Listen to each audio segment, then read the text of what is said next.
కొత్తగా నువ్వు మళ్ళా ఒక కొత్త ముసుగేసుకొని వచ్చినావు అక్క.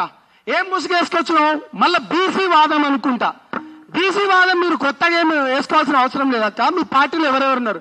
ఇవాళ మా గౌరవ తెలంగాణ రాష్ట్ర ఇన్ఛార్జ్ గారు నేమూరు శంకర్ గౌడ్ గారు ఒక బీసీ బిడ్డ, అంతేనా? ఒక ఎస్సీ బిడ్డ ఉస్మానియా యూనివర్సిటీ నుంచి.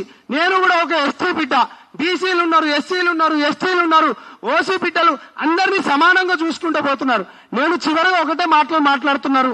మనతో మీకు నాకు ఒక మంచి పరిచయం ఉందని కాబట్టి మీరు మాట్లాడేటప్పుడు జాగ్రత్తగా మాట్లాడండి.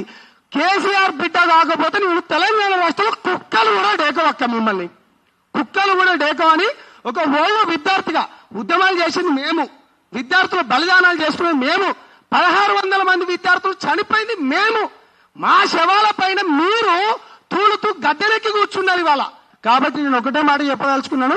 ఇక పైన కూడా మీరు మాట్లాడేటప్పుడు దయచేసి మీ పైన నాకు గౌరవం ఉంది కాబట్టి అక్క, దయచేసి గౌరవ పవన్ కళ్యాణ్ గారి గురించి మంచిగా మాట్లాడాలని కోరుకుంటూ, ప్రేమతో నీ తమ్ముడు సంపత్ నాయక్ అక్క.